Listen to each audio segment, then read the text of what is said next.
আমি যেদিন জার্মানির ভিসা নিতে গেছি 6 দিন আগে আমার বড় ছেলে মারা গেছিল। আমি 6 দিন পরে জার্মানির এম্বাসিতে গেছি, আমার ইন্টারভিউ ছিল। তখন আমি এই পড়তাম না, সাদা লুঙ্গি সাদা পাঞ্জাবি পড়তাম, এরকমই একটা রুমাল কাঁধে থাকতো, আর পান খুব খাইতাম, সাদা একটা স্টিলের পানের বাটা হাতে থাকতো, লাঠি থাকতো না। আমি পান খাইতে খাইতে ঢুকতেছিলাম ইন্টারভিউর সময়, ঘড়ির কাঁটা দেখা, কিন্তু ভিতরে ঢুকে আমি দেখতেছিলাম মনে হয় আমি একটা কুকিলের মেলে একটা কাকেই গেছিলাম।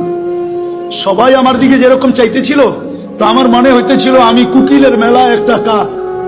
কি ওরা যেইভাবে সাজগোজ করে গেছে, তা আমাকে ইন্টারভিউর জন্য যখন ডাকছে, তা আমাকে প্রথম প্রশ্ন ছিল, তুই এতদিন জার্মানি যাস নাই কেন? সেনজিন ভিসা, আমার 25 দেশের সফর ছিল।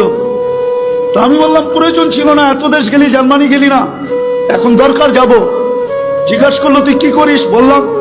তো জিজ্ঞাসা করলো আমার সোনাগুলা কালো হইলো কেন? তা আমি বললাম তুমি পারফিউম খুব ব্যবহার করো মনে হয়। বলছে হ্যাঁ। তো এগুলা আমি পরিষ্কার করব কি করে? আমি বললাম চলো আমার কারখানায়। বললো এত দূর তো যাওয়া যাবে না, ঘরোয়া পদ্ধতি বলো।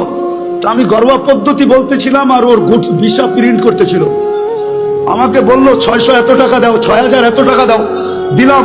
আমাকে বললো তুই 2 মিনিট বস। আমি তো দেখছি ভিসা প্রিন্ট করার শেষ, ও শুধু সিগনেচারের জন্য যেতেছে। গেল 1 মিনিট পরে এসে বলতেছে ভিসা ওকে নিয়ে যাও। তো মানুষ তো ভিসা এমনি দেখে, আমি উল্টা দেখতেছিলাম, মানে ভিসার মুখ ওই কুকিলদের দিকে, আর পাসপোর্টের উল্টা সাইডটা আমার মতো কাকের দিকে। মানে আমার উদ্দেশ্যই ছিল যে দেখাই সাইডা বুঝে আসলেই ভিসা মিলে না, এই দেশের নিয়ম এরকম না। নাইলে আমার সমাজ, আমার যুবকরা 30 লাখ দিয়ে ইউরোপে কেন যাবে? শত যুবকের কবর কেন সাগরে হবে? আমি চিনি আমেরিকাতে যারা 50 লাখ টাকা দিয়ে মেক্সিকোর জঙ্গল দিয়ে পার হয়েছে।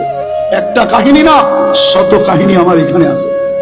বিদায় এই জন্যই বলতেছি, যতই সাজি না কেন, যেই সমাজকেই বলেন, যারাই বলে ওদের সাথে আমার চ্যালেঞ্জ, ও যতই সাজুক না কেন, যতই বিকেনি পড়ুক না কেন, 3 কোয়ার্টার পড়ুক না কেন, ওদের সুরে কথা বলুক না কেন, টকশোতে বৈশা ইসলাম বিদ্বেষী প্রচার করুক না কেন, কিন্তু ওরা জানে এই লোকটা কাগজে কলমে মুসলমান। শুধু আমাদের থেকে কিছু নেওয়ার জন্য এরকম ভান ধরছে, নিজেকে সাজাইছে। ওরা কোনোদিন মনে প্রাণে আপনাকে মুসলমান, আপনাকে ওদের ভাবে না, ভাববে না, কোনো দিন না। বিদায় শেষ কথা, আসেন সিরাত, এটাই আজকে দুরবস্থা শুধু রসুলের আদর্শ ছাড়ার কারণে।